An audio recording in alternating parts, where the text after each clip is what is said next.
warahmatullahi wabarakatuh. Alhamdulillah, nahmaduhu wa nasta'inuhu wa nastaghfiruh wa na'udzu billahi min syururi anfusina wa min sayyiati a'malina. Man yahdihillahu fala mudilla lahu wa man yudlil fala hadiya lahu. Asyhadu an la ilaha illallah wahdahu la syarika lah wa asyhadu anna Muhammadan abduhu wa rasuluhu, amma ba'd. Hadirin dan hadirat yang dirahmati Allah, saya baru sampai daripada Kuala Lumpur. Semalam ada majlis, pagi tadi bergerak, tengah hari bergerak, balik jugalah kerana nak kuliah kan. Seminggu hampir tawaf, pergi ke KL, pergi ke Kelantan mesyuarat, patah balik ke Kuala Lumpur, mari ke sini balik. Ramai pula orang jumpa kita musim-musim ni kan. Kira boleh kira kita sambung semula di dalam bab sifatus salah, bab sifat kepada salat, yakni salat Nabi sallallahu alaihi wasallam. Pada kuliah yang lepas kita telah bahaskan tentang hadis Abu Qatadah, dan kuliah ini kita akan bahaskan tentang hadis yang diriwayatkan oleh Abi Sa'id dan diriwayatkan oleh Sulaiman bin Yasar, yang mana dia meriwayatkan daripada Abu Hurairah radhiyallahu an. Hadis Abu Sa'id ialah an Abi Sa'id al-Khudri radhiyallahu an, kunna nahruzu qiyam Rasulillah sallallahu alaihi wasallam, kunna nahzuru قيام رسول الله صلى الله عليه وسلم في الظهر والعصر، فحزرنا قيامه في الركعتين الأوليين من الظهر قدر ألف لام ميم تنزيل الكتاب، يعني سورة السجدة. وفي الأخريين قدر نصف من ذلك، وفي أوليين من العصر على قدر أخريين من الظهر، والأخريين على النصف من ذلك. رواه مسلم. Hadis Abu Qatadah yang kita baca pada kuliah yang lepas diriwayatkan oleh Al-Bukhari dan Muslim. Hadis ni diriwayatkan oleh Imam Muslim sahaja. Dalam hadis ni daripada Abi Sa'id al-Khudri radhiyallahu an. Abi Sa'id seperti mana yang kita tahu ialah merupakan sahabat Nabi sallallahu alaihi wasallam. Banyak meriwayatkan daripada baginda. Cumanya saya bila sebut Abu Sa'id ni, saya selalu juga cerita bagaimana Abu Sa'id merupakan salah seorang yang menasihati Husain bin Ali, cucu Nabi sallallahu alaihi wasallam, agar tidak pergi ke Kufah. Al-Husain bin Ali radhiyallahu anhuma, cucu Nabi sallallahu alaihi wasallam, beliau telah keluar pergi ke Kufah kerana dijemput oleh orang-orang Kufah. Kononnya ingin menabalkannya sebagai pemimpin di zaman pemerintahan Yazid bin Muawiyah. Al-Husain bin Ali dia nak keluar pergi ke sana. Sebab itu berlaku peristiwa Karbala dalam perjalanan dia nak ke Kufah. Ramai orang menasihati Al-Husain bin Ali.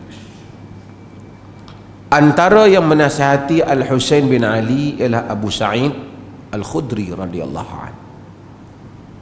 Kata Abu Sa'id, inni nasihun laka wa inni alaikum musyfiq. Aku memberi nasihat kepada engkau, aku kesian kat kamu semua, wahai keluarga Ahlul Bait yang nak keluar. Kerana Al-Husain bin Ali keluar bersama dengan anak-anak dia, anak saudara dia, semua pergi. Dan dia kata, aku nak ingatkan kamu tentang apa yang bapa kamu Ali beritahu aku tentang orang Kufah, kerana orang Kufah menipu. Ali kata, qad malaltuhum wa abghadtuhum wa malluni wa abghaduni. Aku telah cemui dengan orang Kufah. Ali dulu pemerintahan dia, pusat dia ubah pusat pemerintahan dia di Kufah. Al-Khulafa yang lain di Madinah, tapi Ali akhirnya dia pergi ke Kufah. Orang-orang Kufah telah mengkhianati Ali. Jadi dia bagi tahu, Abu Sa'id Al-Khudri beritahu kepada Al-Husain bin Ali, bapa kau dulu bagi tahu, aku dah cemui dengan orang Kufah ni, dah bosan dengan orang Kufah, dan aku benci mereka ni, dan mereka pun bosan dengan aku, dan mereka pun benci dengan aku. Maksudnya teruk sangat panggil orang Kufah. Jadi aku nasihatkan kau, fala takhruj ilaihim, jangan kau pergi jumpa orang Kufah.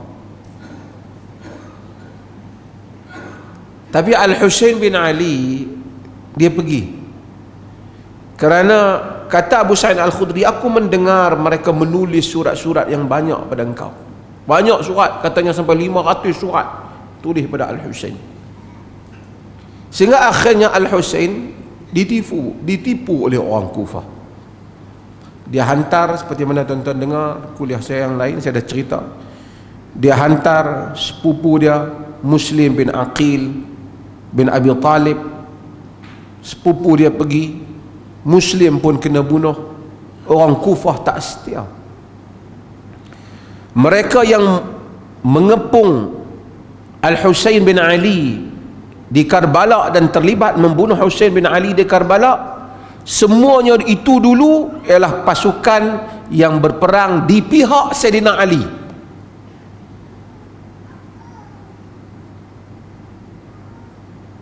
Kemudian bila mari anak Sayyidina Ali, mereka bunuh. Jahat politik orang Kufar.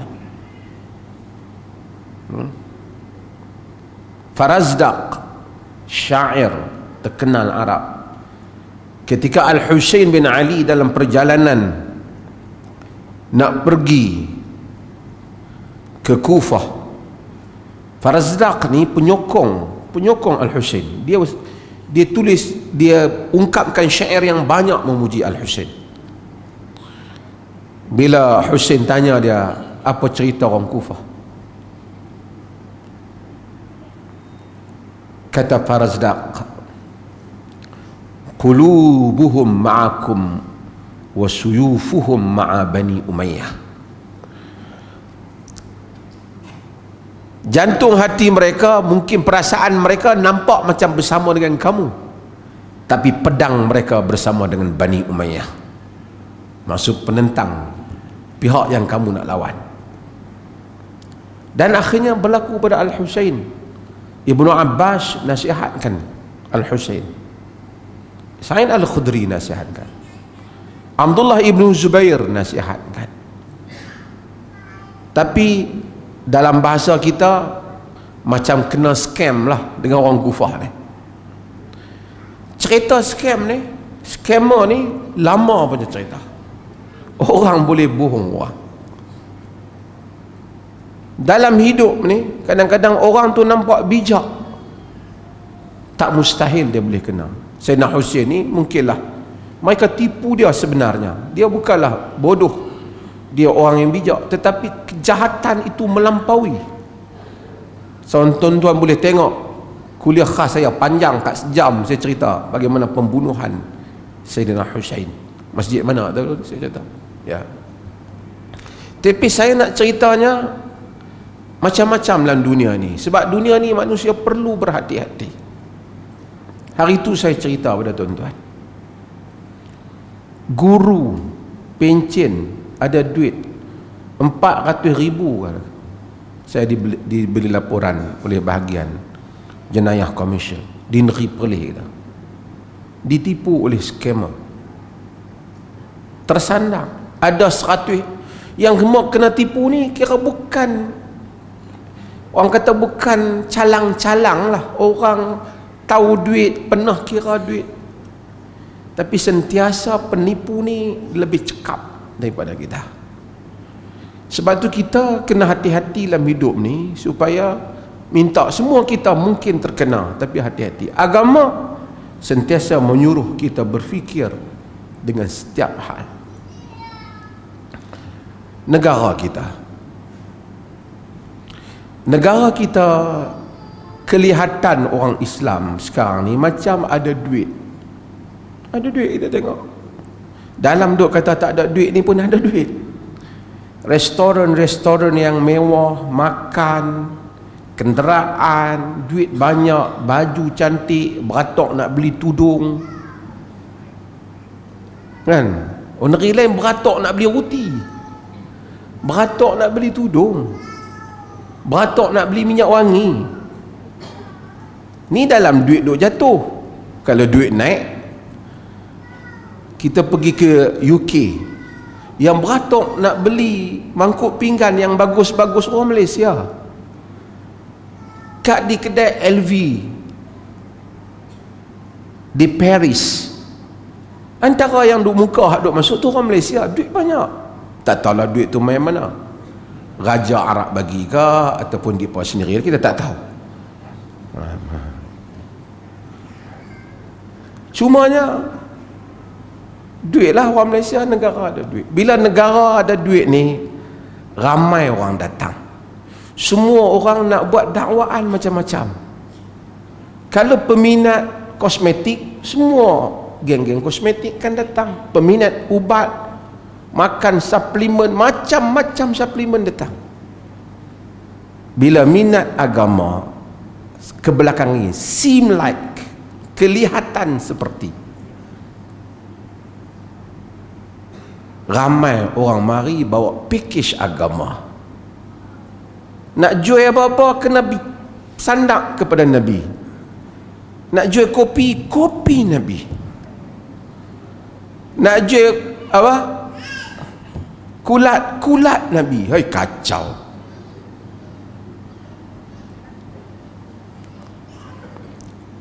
Ramailah orang akan mengaku dia kaitan dengan Nabi, cucu Nabi, cicit Nabi, baju Nabi, slipper Nabi.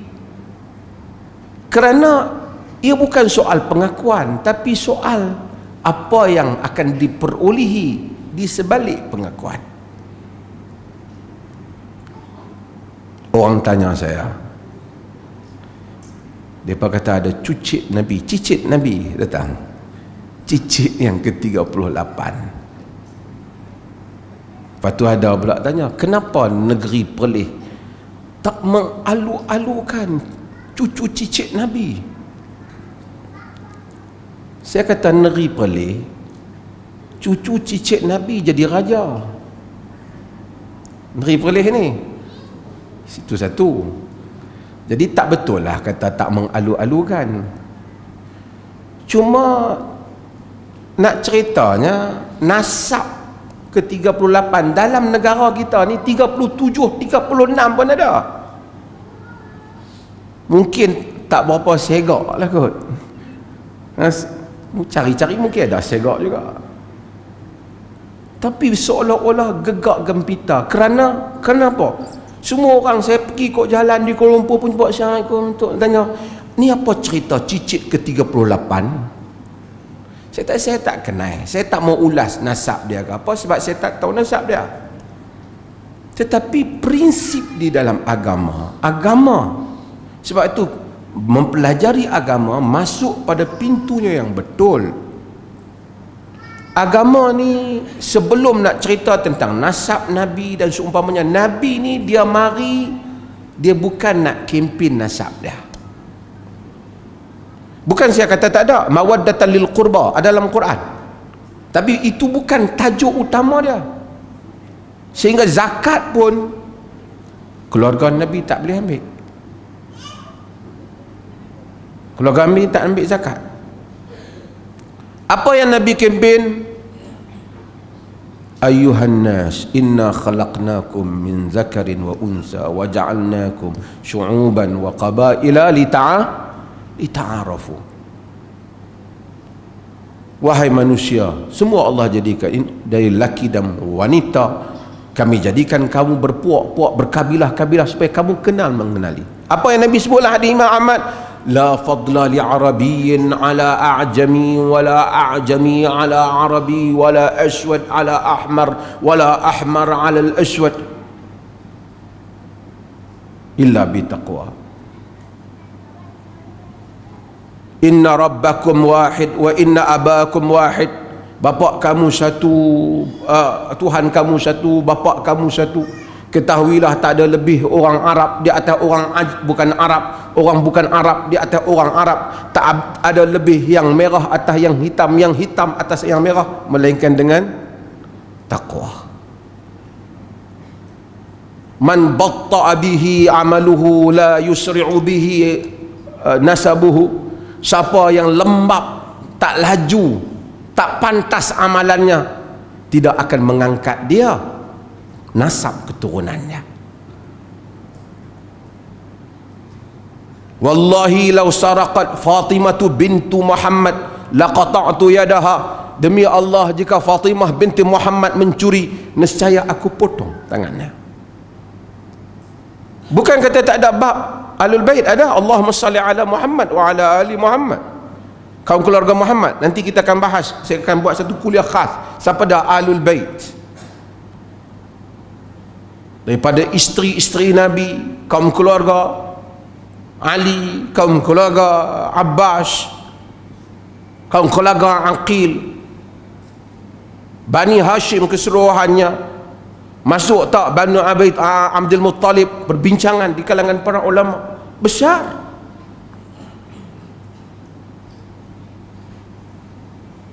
Tetapi ketika Sayyidina Ali menantu Nabi ada, yang dipilih menjadi khalifah yang pertama ialah Abu Bakar, kemudian Umar daripada Bani Adi, daripada Bani Taim, daripada Bani Adi. Ialah mereka itu pak mentua Nabi. Umar pun pak mentua Nabi. Osman menantu Nabi. Ali yang keempat yang berkahwin dengan anak Nabi, dan Osman juga berkahwin dengan anak Nabi. Dua lagi anak Nabi dia kawan, Ruqayyah dengan Ummu Kalsum.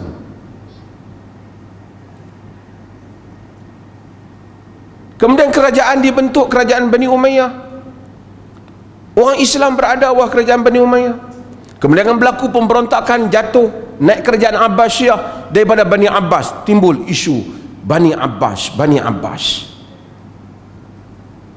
keluarga Nabi. Kemudian yang menjadi runcing dalam dunia Islam ialah apabila lahirnya aliran Syiah yang menyatakan semua mesti keluarga Nabi. Tuan-tuan, kalau nak ikut keluarga Nabi di Iran yang pakai serban hitam, semua itu dikatakan nasab keturunan Nabi yang pakai serban hitam.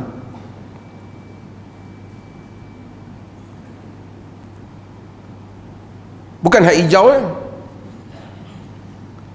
Saya bukan ada isu, saya tak petikai dia siapa, saya tak. Tapi seolah-olah kita jadi tidak balance dengan cara fikir kita. Siapa nak mari negara kita, ahlan wa sahlan, tak ada masalah lah. Tapi janganlah lebih-lebih kita. Tak apa, saya nak kupas ketam, kupas derian, kan itu cerita lain. Itu saya tak masuk campur cerita tu. Boleh kupaskan saya pun saya makan.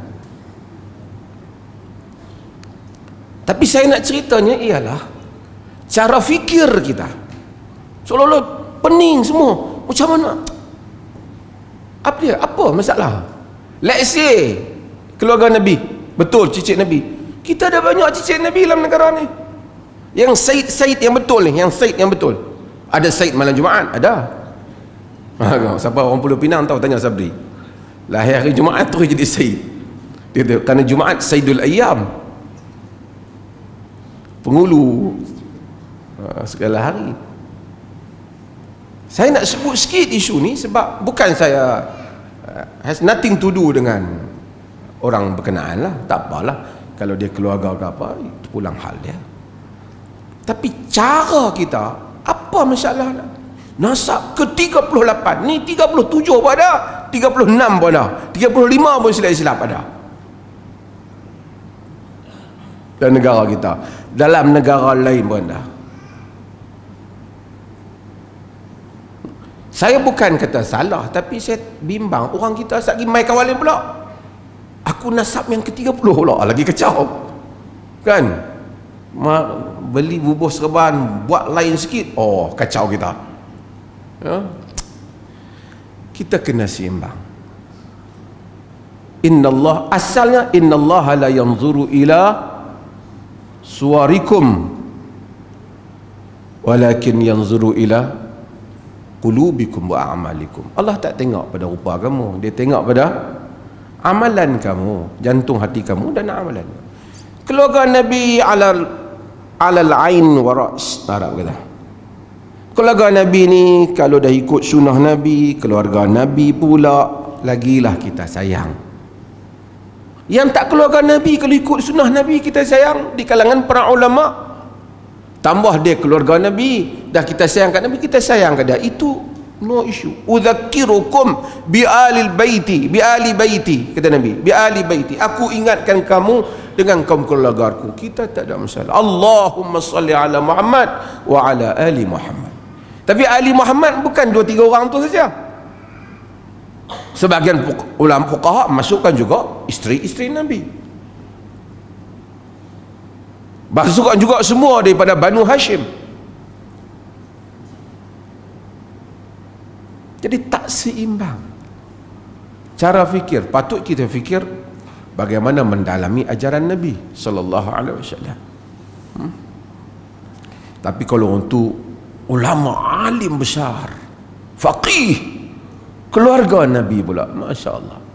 Macam al-Imam Syafi'i, alim, faqih, keluarga Nabi pula, masya-Allah.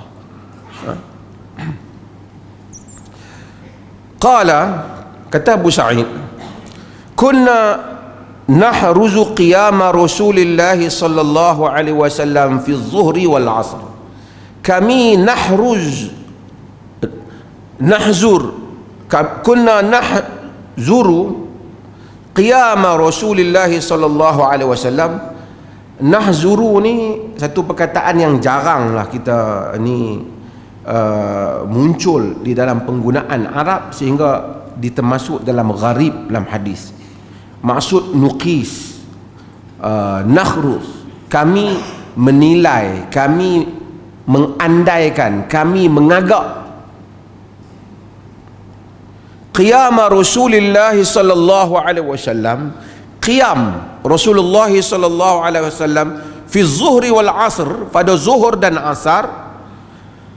Fahazarna, kami kira-kira qiyamahu, qiyamnya fi raka'atain al-ulayain min az-zuhri, pada rakaat, 2 rakaat yang awal pada zuhur, qadar alif lam mim tanzil, yakni surah Sajdah. Dia kata Nabi, kata Abu Sa'id, kami duk agak-agak lebih kurang Nabi bila semayang pada 2 rakaat yang awal zuhur, bacaannya dengan kadar alif lam mim tanzil, maksud kadar surah Sajdah. Dalam hadis Muslim yang lain dia sebut kadar 30 ayat. Kita kalau semayang pagi Jumaat, imam baca surah Sajdah rasa panjang 30 kan. Kata Abu Sa'id, dia duk kira Nabi bila solat zuhur kadar rakaat yang pertama dan yang kedua lebih kurang surah Sajdah. Lebih kurang 30 ayat. Panjang tak? Panjang. Cuma hadis ni, sekejap saya akan bahas. Cuma hadis ni dia timbul satu persoalan. Dalam hadis Abu Qatadah yang lepas, siapa yang punting tengok balik bulan lepas. Dalam hadis Abu Qatadah yang lepas, yang kita tuan-tuan tengok balik, dia kata apa? Wa yutawwilal raka'at wa yutawwilu ar-raka'atil ula. Wa yutawwilu ar-raka'atil ula. Baginda memanjangkan rakaat yang pertama. Maksudnya lebih panjang pada rakaat yang kedua. Hadis ni seakan-akan kita faham dua-dua rakaat tu lebih kurang sama. Berapa? 30 ayat. Hadis ni. Sebab tu yang ni dia panggil fiqhul hadis, kena dengar betul-betul. Macam mana fuqaha nak faham hadis ni. Pasal hadis ni dah kata macam ni. Hadis ni Abu Qatadah, yang ni Abu Sa'id. Kemudian dia kata, wa fil ukhrayain qadara nisf min dhalik, pada dua rakaat yang baki, ukhrayain, dua rakaat yang baki itu kadar separuh daripada itu. Separuh daripada dua rakaat yang awal. Kalau yang tu 30, alif lam tanzil tu adalah merupakan 30 ayat. Yang dua ni dia kata separuh, artinya lebih kurang berapa? Berapa? 15. Kira betul-betul. Pasal kita nak mengundi ni takut silap. Jadi berapa? 15 ayat. Jadi yang dua yang pertama 30, dua yang kedua 15. Bagi solat apa ni? Solat apa ni? Solat zuhur. Tengok dia kata lagi. Wa fil ulayain minal asr ala qadaril ukhrayain minaz zuhr. Dan pada dua rakaat yang awal daripada asar dengan kadar dua rakaat yang akhir pada solat zuhur. Berapa rakaat?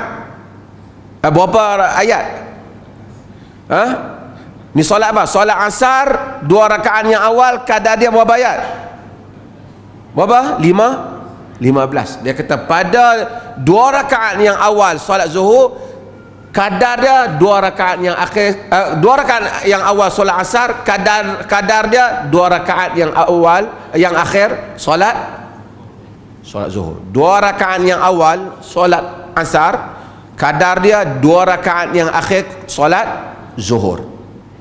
Dua rakaat yang akhir solat zuhur itu kadar dia separuh daripada dua rakaat yang awal solat zuhur lah. Dua rakaat yang akhir tu kadar dia separuh daripada yang awal, daripada yang solat zuhur tu. Dan solat zuhur dua rakaat yang awal itu ialah 30 ayat. Artinya yang dua yang akhir 15, dua yang awal asar juga 15 ayat. Kadar lebih kurang 15 ayat. Perkataan nahzur bermaksud bukanlah tepatlah, lebih kurang lah, kita kira macam tu lah kan, kami kira-kira macam tu lah. Siapa yang kata ni? Abu Sa'id. Wal ukhrayain ala nisfi min dhalik, dan dua rakaat yang akhir daripada asar separuh yang itu, separuh yang 15. Berapa? Berapa? 7,5. Tak boleh lah 7,5. 7 lah kan, setengah tak boleh lah. Maksudnya dia lebih kurang separuh daripada itu, menunjukkan solat zuhur lebih panjang daripada solat asar. Itu yang Abu Sa'id cerita. Tapi di dalam hadis ni, sebelum saya nak bahas lagi hadis yang berikutnya supaya kita dapat faham serentak, di dalam hadis ni menunjukkan pada semayang zuhur itu dua rakaat yang awal tu panjang 30 ayat. Maksudnya Nabi baca lepas daripada Fatihah panjang lah. Tapi pada 2 rakaat yang akhir 15 ayat, artinya selepas Fatihah Nabi baca surah. Ini menyokong mazhab Syafi'i yang jadid, yang baru. Sedangkan yang diajar umum ni, yang disebarkan ialah mazhab Syafi'i yang awal, yang kadim, yang tak payah baca. Bukan kata salah baca, tak payah baca, tapi mazhab Syafi'i yang akhir, yang ini.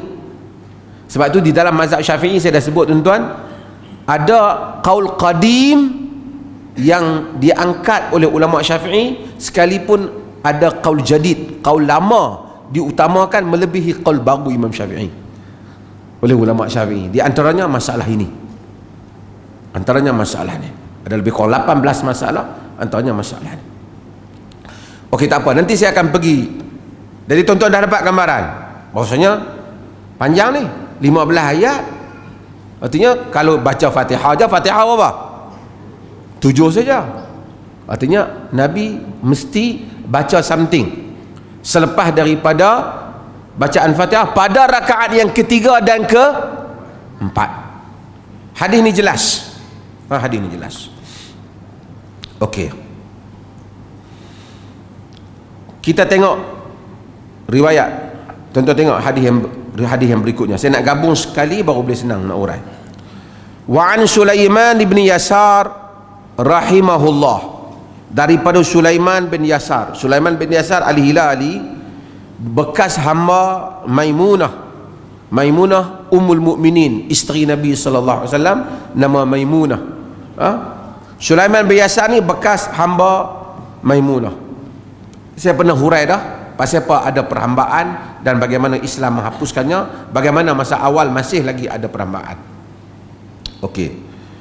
Dan dia merupakan saudara kepada Atha bin Yasar. Ni juga alim besar, ulama daripada ulama ahli Madinah. Dan Sulaiman bin Yasar ni bukan sahabat, dia tabi'i. Dia di kalangan anak murid sahabat dan di kalangan 7 ulama fuqaha Madinah yang besar. Dan insya-Allah nanti saya akan huraikan tentang 7 fuqaha Madinah. Meninggal pada tahun 103. Meninggal pada tahun 103. Sulaiman bin Yasar. Sulaiman bin Yasar kata, qala kana fulanun yutilul ulayain min adh-dhuhr. Adalah fulan memanjangkan 2 rakaat awal daripada zuhur. Riwayat ini macam nak sama riwayat Abu Sa'id di atas. Memanjangkan 2 rakaat yang awal dari solat zuhur. Kan? Cuma dia tak bagi tahu kadar dipanjangkan, tapi dia kata memanjangkan. Wa yukhaffiful asr, dan meringankan solat asar. Artinya imam fulan, dia kata fulan, dia tak bagi tahu fulan ni si fulan. Kemungkinan besar dia maksudkan ialah imam di Madinah. Imam di Madinah pada zaman dia. Imam di kalangan imam-imam Madinah. Jadi dia panjangkan 2 rakaat yang awal zuhur tu dia panjangkan, sementara dia meringankan 2 rakaat yang awal pada solat asar. Dan juga 2 rakaat yang akhir lah. Maksud panjang semayang zuhur lebih panjang daripada semayang asar. Wa yaqra'u fil maghrib bi qisaril mufassal wa fil isya'i bi wasatihi wa fil subhi bi tiwalihi. Dia membaca pada maghrib surah-surah pendek al-mufassal. Al-mufassal ni surah-surah yang terpotong-potong mufassal. Ulama khilaf. Di kalangan para ulama kata mufassal bermula dengan surah Al-Hujurat sehingga akhir. Di kalangan para ulama seperti Ibn Bas pula mentarjihkan dia bermula daripada surah daripada surah Qaf sehingga akhir. Yang panjang tu maksudnya sehingga Abasa wa Tawalla. Daripada Abasa sampai kepada Wadduha sederhana. Daripada Wadduha sampai ke An-Nas surah-surah pendek. Ingat tak? Jadi ini tarjih ni berbeza, tapi kalau sebagian ulama kata qaf sampai apa? Amma yatasaalun, kan? Kemudian sampai abasa sampai kepada wadduha, sederhana. Kemudian selepas daripada itu adalah surah-surah yang pendek. Lebih kurang begitu, kerana dia hadis ni sahabat tak sebut apa maksud mereka. Okey. Dia kata dia baca pada maghrib yang pendek daripada mufassal tadi, surah-surah tadi. Pada isya yang pertengahan, pada subuh yang panjang. Baca macam Hujurat, sebagian kata Hujurat, ataupun baca macam Qaf, baca surah-surah yang panjang. Faqala Abu Hurairah, kata Abu Hurairah, ma salaitu wara'a ahadin ashbaha salatan bi Rasulillah sallallahu alaihi wasallam min hadha. Aku tak pernah semayang di belakang siapa-siapa pun yang lebih serupa dengan semayang Nabi lebih pada dia ni. Lebih pada imam ni. Hadis ni riwayat Nasa'i dan sahih. Cuma saya sebelum nak hurai hadis ni, tuan-tuan, tengok sahabat, dia bukan tengok orang, dia tengok amal. Siapa amalan dia yang serupa dengan apa dengan Nabi? Yang tu tajuk dia apa? Dia ni yang serupa ni. Dia tak kata jom kita pergi semayang. Betul lah semayang di belakang Sayyidina Husain ke, Sayyidina Hasan ke, memang betul juga. Tapi itu bukan tajuk dia apa. Tajuk mereka ialah amalan. Tajuk mereka ialah amalan. Saya nak sentuh hal ni supaya kita fokus sahabat ni amalan. Jom kita pergi semayang belakang cicit Nabi. Dia tak, bukan tajuk tu. Bukan kata salah, tapi bukan itu tajuk dia. Tajuk dia siapa semayang macam Nabi. Bukan hak semayang tak macam Nabi tu. Ni di sudut bukan hak lain semayang salah, tapi di sudut panjang pendek. Dia nak cerita sudut panjang pendek. Panjang pendek, itu maksud dia. Kalau dia orang tu baca qul huwallah semua rakaat pun sah. Sah. Okey. Hadis ni seperti mana yang kita tahu, apabila kita lihat hadis ni, kita akan dapati bahawasanya berlaku perbincangan di kalangan para ulama seperti mana yang saya sebutkan tadi. Dan dalam hadis ni juga dia sebut tentang al-mufassal tadi. Mufassal tadi saya telah sebutkan, ulama-ulama berkhilaf pendapat tentang mereka, tentang maksudnya, dan mereka menyatakan mufassal tadi saya kata bermula pada surah apa? Qaf sehingga kepada Abasa. Sebagian kata sebagai Abasa, sebagian kata apa nama sehingga kepada amma yatasaalun. Ambil kata sebagian kata sebagai Abasa, daripada Abasa selepas daripada itu sehingga duha pertengahan. Kemudian daripada wadduha sehingga akhir adalah merupakan surah-surah pendek. Yang ni yang mereka dengar diriwayatkan, ataupun yang Abu Hurairah kata dia ni, Sulaiman biasa kata macam tu dia semayang, Abu Hurairah kata Nabi semayang macam tu. Tuan-tuan, kita telah dengar ataupun baca hadis Qatadah. Qatadah kata Nabi rakaat pertama panjang. Hadis ni macam sama. Ulama-ulama hadis, tuan-tuan, mereka bincang macam mana nak buat ni. Ini fiqhul hadis. Hadis ni kata macam ni, sahabat ni kata macam ni, sahabat tu kata macam tu. Mana satu?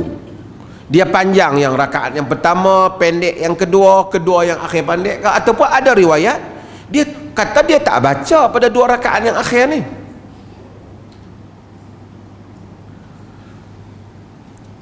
Bila berlaku perbezaan ini, dia panggil muskilul hadis. Hadis yang kelihatannya kontradik. Nak mesti cari jalan macam mana nak satukan hadis ni. Di kalangan para ulama ada yang menyatakan kita tak sah amal hadis Abu Sa'id, sebab hadis Abu Sa'id hanya riwayat Muslim dari segi kekuatan sanad. Hadis Abu Qatadah yang kata wa yutawwilu raka'atal ula memanjangkan rakaat yang pertama tu riwayat Bukhari dan Muslim lebih kuat. Tapi pandangan ni pun tak berapa bagus juga. Pasal dari segi kaedah hadis dua-dua sahih, kuat dengan tak kuat je. Kuat dengan tak kuat di sudut rawi. Sahih. Sedangkan kaedah asal, kalau ada hadis, semua hadis kita kena amalkan. Ada yang menyatakan bahawasanya hadis Abu Qatadah macam firm, jelas, panjangkan rakaat yang pertama. Hadis ni dia kata agak-agak banyak, dia kata hadis ni tak clear. Jadi hadis ni kita tak payah tengok, kita pakai hadis Abu Qatadah. Ni pun macam tak berapa, macam nak ignore hadis ni, tak berapa bagus juga. Sedangkan kaedah yang asal kita amalkan semua hadis. Jadi ulama-ulama hadis, ulama-ulama fiqhul hadis, fuqaha khususnya, mereka akan cari jalan macam mana nak mendamaikan hadis ni.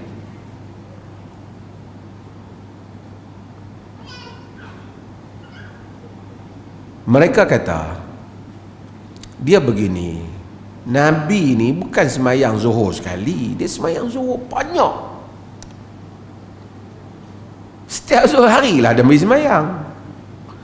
Mungkin yang diriwayatkan oleh Qatadah tu, pada yang Abu Qatadah duk tengok, Nabi panjangkan yang pertama. Abu Sa'id mungkin dia tengok secara umum, dua rakaat awal ni panjang, dia tak detail macam dia orang kata, tapi mungkin juga pernah hampir-hampir sama. Ada hari yang Nabi buat macam tu.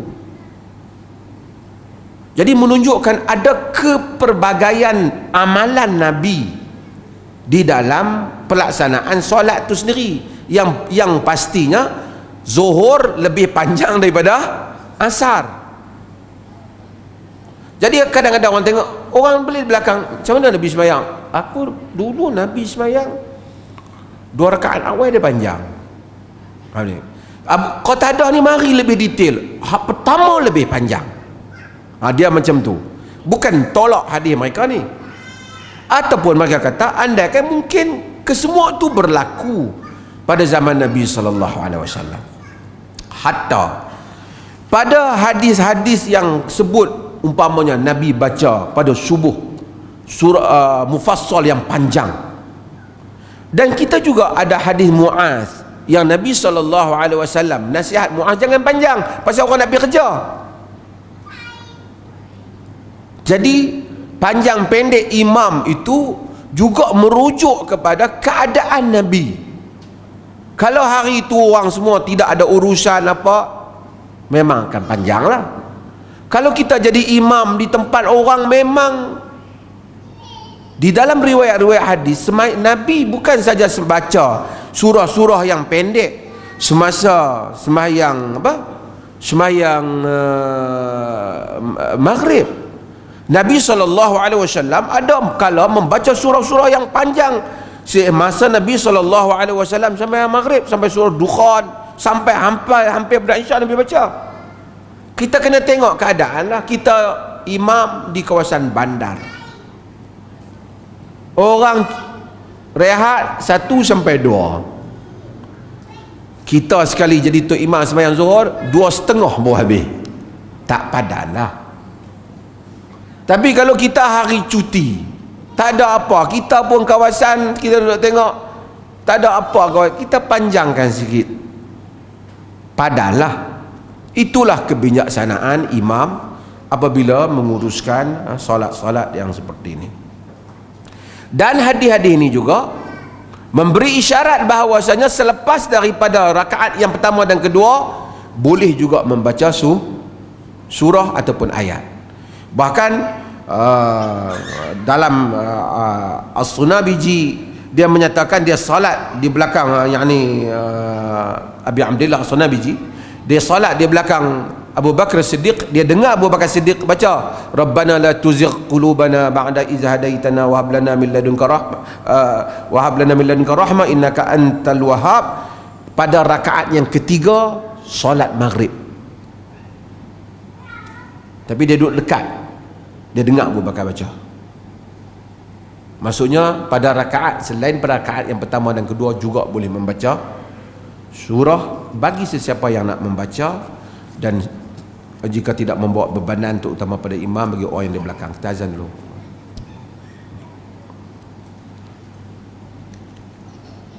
Allahu Akbar, Allahu Akbar, Allahu Akbar, Allahu Akbar.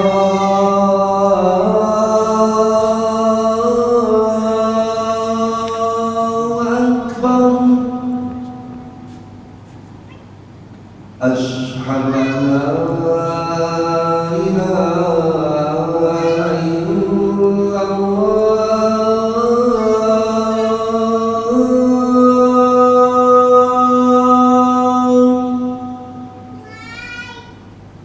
Asyhadu an la ilaha illallah.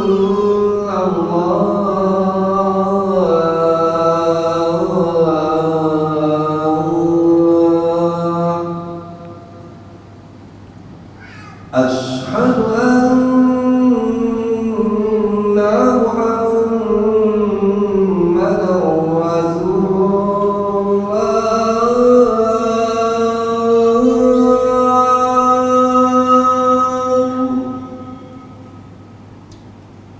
Asyhadu anna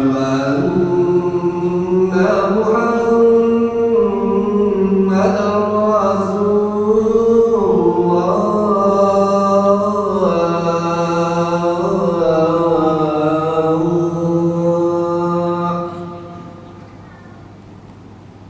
Rasulullah. Hayya 'alas salat.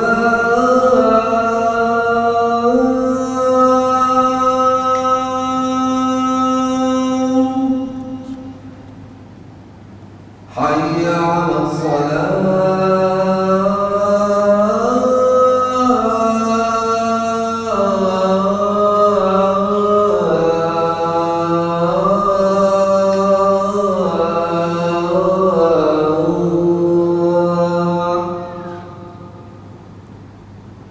Hayya 'alal falah.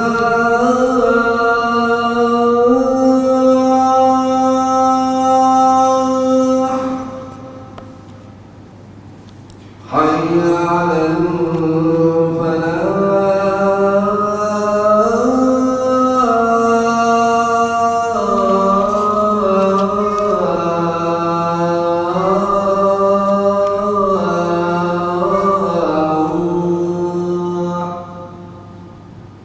Allahu Akbar, Allahu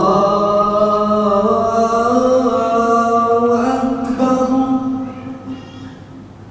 La ilaha illallah.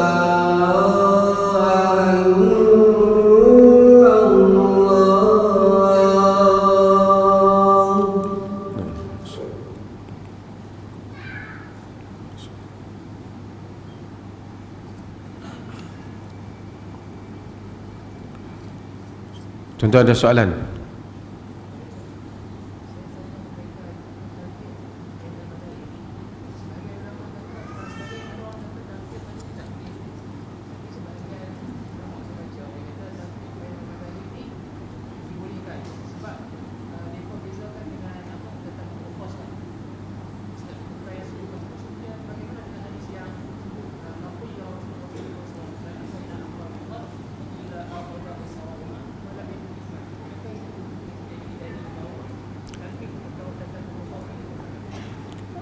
Okey, terima kasih banyak. Sebelum saya jawab, tadi ada saya sebut Nabi baca juga dalam maghrib, dukhan Nabi baca dalam riwayat, Nabi baca At-Tur dan Al-Mursalat. Saya terlepas At-Tur dan Mursalat juga dalam surah Muhammad. Tentang talfiq. Talfiq yakni satu orang dia masuk mazhab tu, dia ikut mazhab ni, dia tak statik dengan satu mazhab. Satu lagi istilah yang digunakan oleh para ulama tadi yang disebut ialah dia panggil tatabbu'ur rukhas, iaitu dia mencari yang mudah. Apa pendirian para ulama dalam hal ini? Ni sebahagian ulama muasir ni mereka dah tulis kitab tentang ni. Dr. Wahbah Zuhaili dah tulis kitab tentang Ar-Rukhas, satu kitab kecil tentang Ar-Rukhas. Pertama, kita kena tahu yang disuruh oleh agama kepada kita ialah mengikuti dalil. Itu agama suruh kepada kita, iaitu mengikut dalil Quran, Sunnah, dan juga apa yang terhasil daripada Quran dan Sunnah, termasuklah ijma', qiyas. Itu terhasil daripada Quran dan Sunnah. Asasnya ialah Quran dan Sunnah. Qiyas, dia nak qiyas apa? Dia nak qiyas benda yang dah ada dalam kitab dan Sunnah. Ijma' yang disepakat, ulama-ulama nak sepakat ijma', macam mana yang saya sebut, sebahagian orang dia tak tahu. Dia ingat ijma' itu merupakan pendapat ulama. Ia bukan pendapat ulama, ia adalah kesepakatan, ittifaqu jami'il mujtahidin, kesepakatan semua mujtahid fi asrin minal usur, pada sesuatu zaman ba'da wafatin Nabi sallallahu alaihi wasallam, sampai wafatnya Nabi, kan? Tapi of course lah, ittifaq di dalam hukum syarak. Kalau nak ittifaq ulama daripada zaman dulu sampai sekarang, tak boleh berlaku ittifaq lah. Macam mana kita nak tahu dunia tak habis lagi? Pada sesuatu zaman, tu dia kata pada suatu zaman. Kalau tidak, tak boleh wujudnya ijma'. Dan ijma' tu bukan mudah. Memang ada benda macam ijma' wajib sembahyang 5 waktu, tu ijma'. Yang lain daripada itu banyak yang didakwa ijma', kadang-kadang bukan ijma'. Sehingga Imam Ahmad sebut, man idda'a bil ijma'i faqad kadzab, siapa yang mendakwa dengan ijma' maka dia dusta. Maksudnya bukan dia menafikan mungkin berlakunya ijma', tapi maksudnya sukar untuk berlaku ijma', melainkan perkara-perkara yang nyata. Okey, kita disuruh ikut ni, tapi untuk mengikut sumber ni tidak semua orang mampu untuk memahami hal ni, melainkan ahli dalam bidang ni, yakni para ulama, mujtahidin. Mereka mampu memahami ni. Mereka itu berijtihad dan mengeluarkan dalil-dalil mereka di dalam hukum hakam syarak. Mereka semua ijtihad. Kalau kita ikut ulama A pun, ulama Quran kata kepada kita, fas'alu ahla dzikr in kuntum la ta'lamun. Tanyalah ahli zikr, yakni ahli ilmu pengetahuan, jika kamu tak tahu. Dia tak kata hendak tanyalah ahli pengetahuan mazhab A, tanyalah pengetahuan mazhab B. Dia tak kata, dia kata ahli pengetahuan. Kamu tanya yang mana pun, kita andaikan di hadapan kita ni ada semua imam ni, kita tanya imam ni pun betul, kita tanya imam ni pun betul. Dia tak boleh kata hang tanya imam tu masuk syurga, hang tanya imam tu masuk neraka. Tak boleh macam tu. Dia mana saja ahli ilmu yang kita tanya, betul lah kita ikut. Dan mereka memberikan argumen mereka yang mereka rumuskan. Kita mungkin ulama-ulama yang ramai, apatah lagi diri kita semua, tak sampailah level mereka, tapi dapat memahami alasan mereka. Bagi itu utama yang belajar syariah, faham alasan mereka, faham, oh dia ni alasan ni, dia alasan ni. Kita mungkin nak insyakan ijtihad tu tak boleh, tapi nak tarjihkan dia, nak melahirkan ijtihad tu tak boleh, tapi nak mentarjihkan, maksudnya melihat kepelbagaian ni, yang mana pada sisi kita dengar yang ni kukuh argumen dia, mungkin kita dapat buat. Jadi kalau kita pilih pendapat ulama ni, kemudian kita pilih ulama ni, kita pilih ulama ni, tidak menjadi masalah. Inilah apa yang disebut oleh majoriti para ulama. Hatta orang-orang yang menentang orang yang tak bermazhab, Al-Buti, dia menulis kitabnya Al-Madhabiyah, dia pun juga menyebut yang sama. Kalau hari ni dia ikut mazhab ni, besok dia ikut imam ni, besok dia ikut, juga tidak menjadi masalah dalam syarak, selagi mana yang hendak dia ikut itu ialah dalil. Okey, ada perbezaan. Macam mana kalau dia nak ikut yang mudah tadi, tatabbu'ur rukhas tadi, tatabbu'ur rukhas yang kita sebut tadi. Tatabbu'ur rukhas maksudnya dia nak cari hak mudah, bukan dia nak cari dalil. Tak ada dalil pun tak apa, yang penting ada pendapat hak mudah. Buang semua dalil pun tak apa, aku nak himpun pendapat ni bagi jadi mudah. Yang ini yang dilarang oleh para ulama kerana dia menepikan dalil. Tetapi jika dia mencari dalil yang mana dia mencari yang mudah bersama dalil, yang mudah tu ada dalil, semua ada dalil, tapi kawan ni punya cara faham dalil lebih mudah pada kawan ni, tidak ada masalah. Kembali kepada hadis yang disebut oleh Aisyah radhiyallahu anha tadi, ma khuyyira an-nabiy sallallahu alaihi wasallam baina amrayn illa ikhtara aisarahuma atau illa akhadha bi aisarahuma. Nabi tak diberi pilih antara dua perkara, melainkan baginda pilih yang mudah. Dan itulah yang dikempen oleh sebahagian para ulama tentang untuk al-fiqhul muyassar. Bukan saja muyassar, memudahkan pada cara pembentangannya, memudahkan pada pendekatannya. Saya dengar satu ustaz, tadi ada orang tanya saya, ada satu ustaz yang suka duk maki orang ni daripada Pantai Timur. Saya tahap maki tu bebek kadar lah. Dia ni duk keluar hukum hakam tentang darah ikan. Darah ikan. Apa yang dia sebut tu ialah pandangan dalam mazhab Syafi'i. Ada dua pandangan. Satu kata boleh, satu pendapat yang major, yang masyhur dalam mazhab tak boleh, najis. Dan satu pendapat lagi membolehkan. Darah ikan tu tidak dihukum sebagai daman masfuha yang diharamkan, kerana ikan tu sendiri wa uhilla maitatuhu, dan dihalalkan bangkainya dalam laut tu. Jadi dia tak termasuk. Dan pendapat ini juga pendapat dalam mazhab Malik, dan dia juga adalah pendapat di dalam mazhab Hambali. Ada dua qaul dalam mazhab Hambali. Ibn Taimiyah antaranya yang menyokong pendapat ni. Dalam Hambali ada dua pendapat. Kata darah ikan tak ada apa. Kata orang tu bersiang, dia goreng ada darah, tak ada apa. Darah ikan tak ada termasuk jadi najis. Tak apalah, entah bagi dua pendapat. Tapi tak boleh dia pergi kata kalau makan tu masuk neraka. Makan ni najis, makan haram, haram masuk neraka. Ini tanda tak berlapang dada. Dia sebahagian manusia ni, dia duk kata orang lain, kata siapa buat bid'ah masuk neraka, padahal kita tak sebut masuk neraka pun. Kita kata jangan buat bid'ah saja. Dan kita bagi keuzuran. Kalau dia tak tahu, mungkin dia silap, dia salah sangka, kita bagi keuzuran semua. Dan mungkin tidak bid'ah di sisi dia, bid'ah di sisi kita. Agama ada ijtihad yang luas. Ni tak bolehlah nak samakan orang pergi makan darah ikan yang khilaf sama seperti minum arak. Itu lain. Itu tempat yang telah ijma'.